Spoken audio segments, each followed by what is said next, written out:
Our channel pioneer education academy. आज हम पढ़ेंगे सर्वनाम।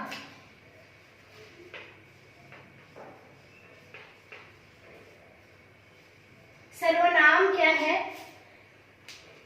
हम बहुत से वाक्यों का यूज करते हैं, संज्ञा बोलते हैं, किंतु अगर वाक्य में बार बार संज्ञा का यूज किया जाए, प्रयोग किया जाए, तो वो वाक्य की शुद्धता व स्पष्टता खत्म हो जाती है। अर्थात उन्हीं वाक्य के स्पष्टता व शुद्धता को बनाने के लिए हम कुछ शब्द का यूज करते हैं, जैसे मैं, तुम, वह, उसे, ताकि वाक्य की शुद्धता बनी रहे। उन्हीं का नाम सर्वनाम रखा गया है। अर्थात जो शब्द संज्ञा के स्थान पे प्रयोग किए जाते हैं उन्हें हम सर्वनाम कहते हैं। देखेंगे जैसे कि आप लोग को कुछ पे लेख लिखने के लिए मिलता है, जैसे गाय। अगर हमें गाय पे लेख लिखना हो तो हम लोग कैसे लिखते हैं कि गाय एक पालतू जानवर है, इसके 4 पैर, 2 आंख, एक लंबी पूंछ होती है, ऐसे लिखते हैं। वहां पे गाय के स्थान पे हम संज्ञा का प्रयोग किया। अगर हम ऐसे लिखें कि गाय एक पालतू जानवर है, गाय के 4 पैर होते हैं, गाय के 2 आंख होते हैं, गाय के 1 पूंछ होते हैं, तो ये वाक्य शुद्ध नहीं है। ताकि यहाँ पे संज्ञा का यूज करने से वाक्य की शुद्धता व स्पष्टता नाश हो जाती है। इसीलिए हम वहां पे सर्वनाम का प्रयोग करते हैं कि गाय एक पालतू जानवर है, उसके 4 पैर, 2 आंख एवं एक लंबी पूंछ होती है। तो उसके संज्ञा के स्थान पे आया, गाय क्या था? संज्ञा था। संज्ञा के स्थान पे हम किस शब्द का यूज किए? उसके, जिसे हम सर्वनाम कहते हैं। सर्वनाम 11 होते हैं। यहाँ पे ध्यान देंगे, मैं बोल रही हूँ सर्वनाम 11 होते हैं, न कि यहाँ पे कंफ्यूज नहीं होंगे। मैं सर्वनाम का प्रकार को नहीं बता रही, मैं बोल रही हूँ सर्वनाम 11 होते हैं। जैसे तुम, तुम्हें, मैं, मुझे आदि। ये सर्वनाम शब्द है, न कि सर्वनाम के प्रकार। अगर आपसे कोई पूछता है कि सर्वनाम कितने होते हैं, तो ध्यान देंगे यहाँ पे कंफ्यूजन वाली बात है।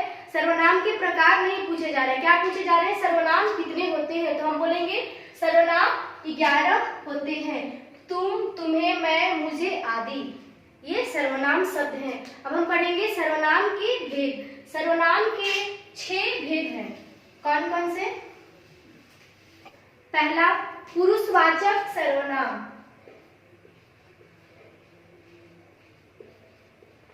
पुरुषवाचक सर्वनाम।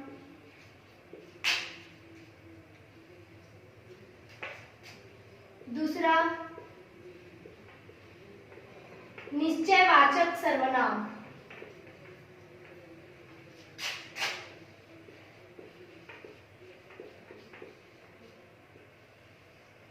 तीसरा, अनिश्चयवाचक सर्वनाम।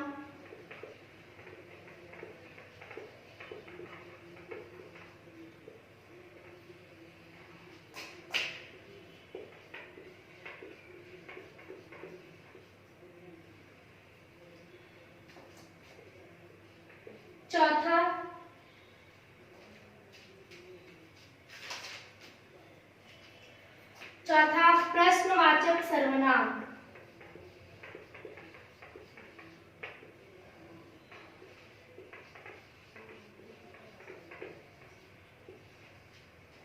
पांचवा, संबंधवाचक सर्वनाम।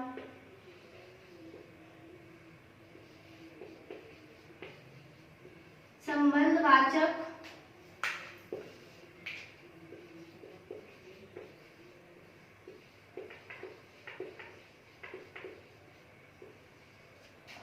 लास्ट, निजवाचक सर्वनाम।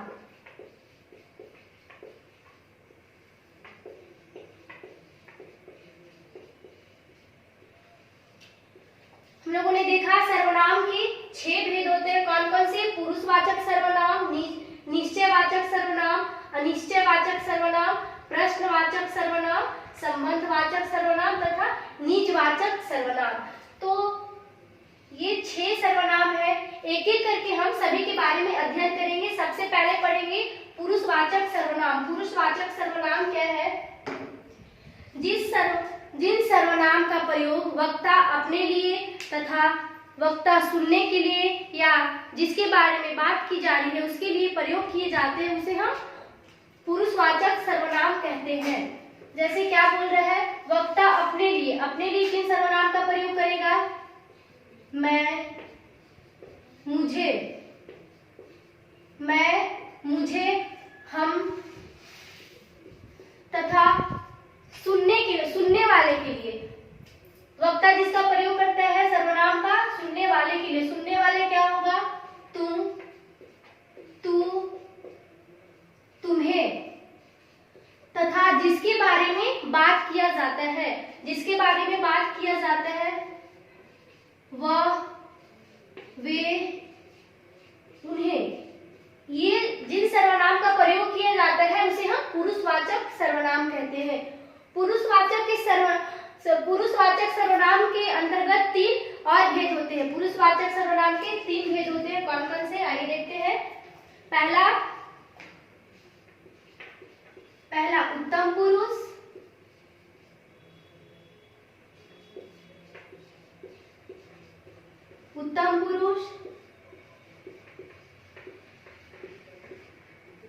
मध्यम पुरुष और तीसरा अन्य पुरुष।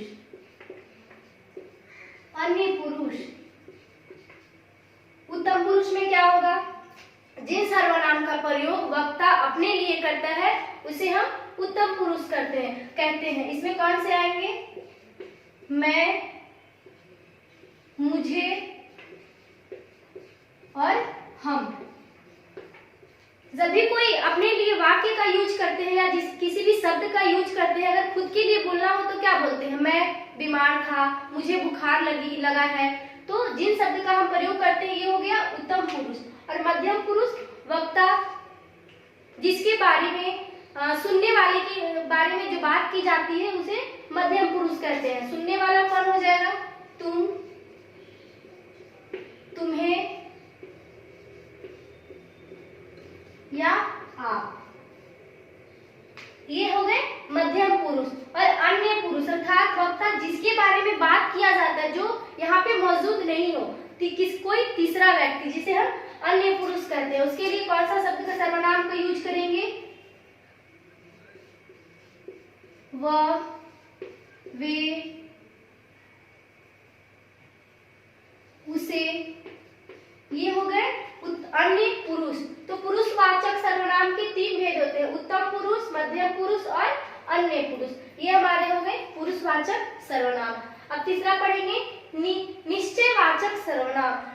जिन सर्वनाम का प्रयोग किसी निश्चित व्यक्ति या वस्तु के लिए किया जाता है उसे हम निश्चयवाचक सर्वनाम कहते हैं। जैसे यहाँ पे बोल रहा है किसी वस्तु की निश्चितता को दिखाने के लिए हम निश्चयवाचक सर्वनाम का प्रयोग करते हैं। जैसे मैं लिखूं,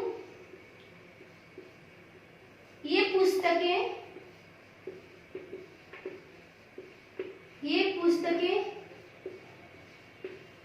मेरी है। तो ये जो सर्वनाम आया वो ये पुस्तकें मेरी है, निश्चित के लिए प्रयोग किया गया है, यानी कि पता है कि ये पुस्तक किसकी है? मेरी है।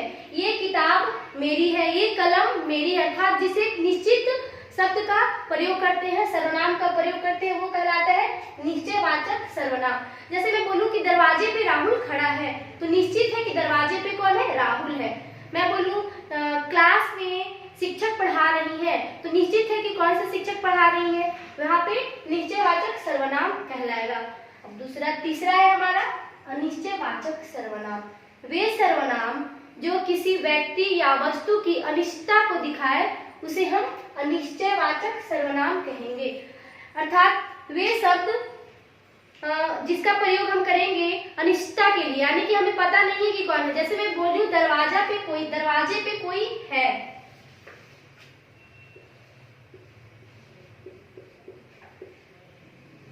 दरवाजे पर कोई है, तो ये पता है कि दरवाजे पे कोई व्यक्ति खड़ा है, लेकिन तो ये नहीं पता कि दरवाजे पे कौन है, निश्चित नहीं है। वहां पे मम्मी भी हो सकती है, पापा भी हो सकते हैं, भाई बहन कोई भी हो सकता है। यानी कि जिस सर्वनाम का हमें निश्चित नहीं है कि उस दरवाजे पे कौन है। छत से कोई गिरा, कोई, यहाँ पे कोई जो आ रहा है वो अनिश्चयवाचक सर्वनाम है। ये पता है कि गिरा, किंतु कौन छत से गिरा ये हमें पता नहीं है, अनिश्चित नहीं है, अनिश्चयवाचक सर्वनाम कहलाएंगे। जैसे किसी ने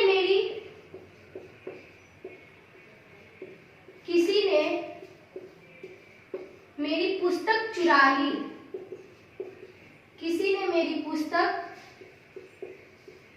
चुरा ली।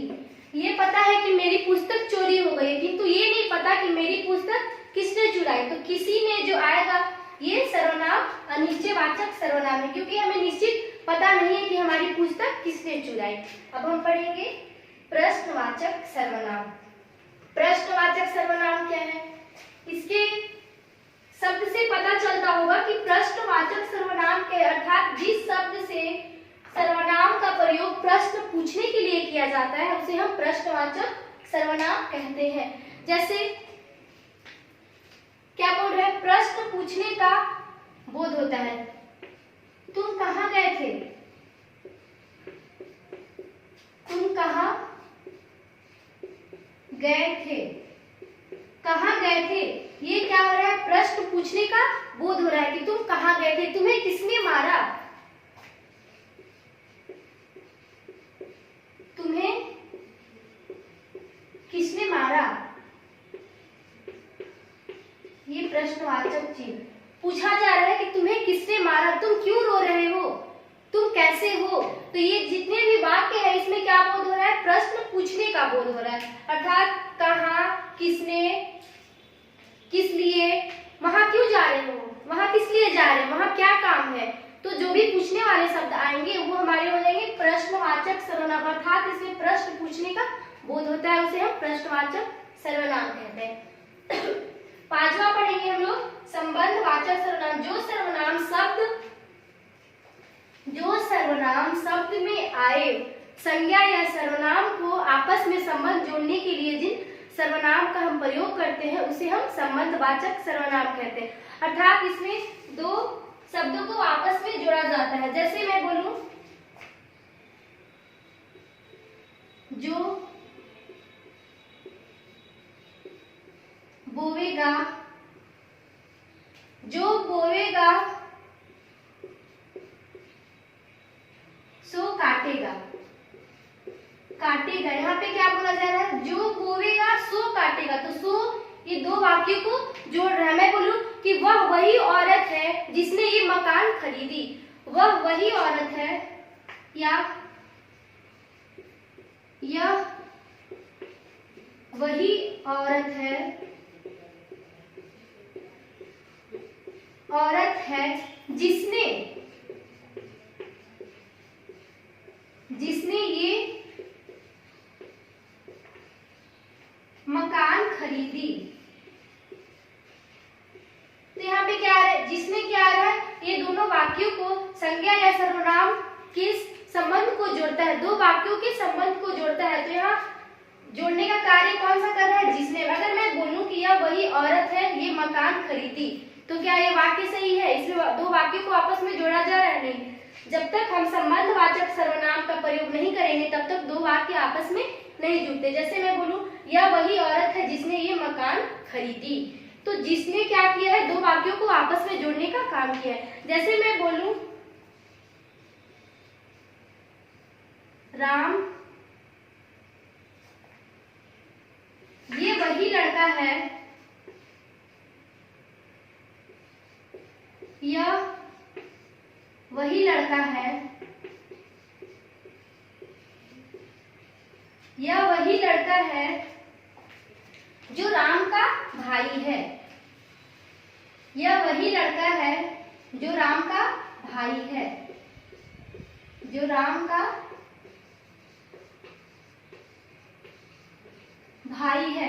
तो जो क्या किया है? दो वाक्यों को आपस में जोड़ने का काम किया है। तो ये हमारे हो गए संबंधवाचक सर्वनाम। अर्थात जो दो वाक्यों को आपस में संबंध को जोड़े रखता है उसे हम संबंधवाचक सर्वनाम कहते हैं। अब लास्ट हमारा है निजवाचक सर्वनाम।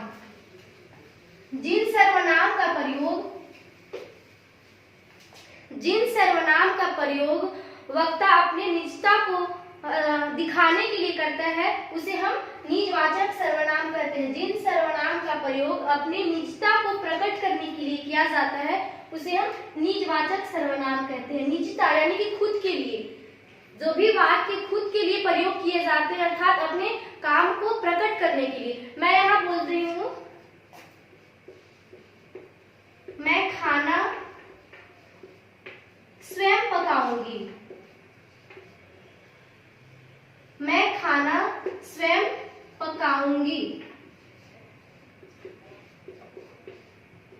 स्वयं क्या आ रहा है? अपने निजता को प्रकट करने के लिए स्वयं का यहाँ पे सर्वनाम का प्रयोग किया गया। अगर मैं बोलूं मैं खाना पकाऊंगी तो क्या इसे पता चल रहा है कि ये अपनी निजता को प्रकट करने के लिए कर रहा है? जब तक हम निजता सर्वनाम का यूज नहीं करेंगे तब तक हमें निजवाचक सर्वनाम का पता नहीं चलेगा। मैं लिखती हूँ मैं अपना काम स्वयं करूंगी, मैं रोटी खुद पकाऊंगी या मैं ये काम खुद कर लूंगी। तो खुद अपनी निजता को प्रकट करने के लिए हम जिन सर्वनाम का प्रयोग करते हैं वे निजवाचक सर्वनाम कहलाते हैं। जैसे राहुल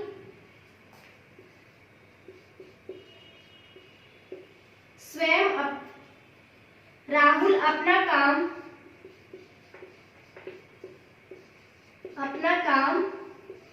खुद करेगा।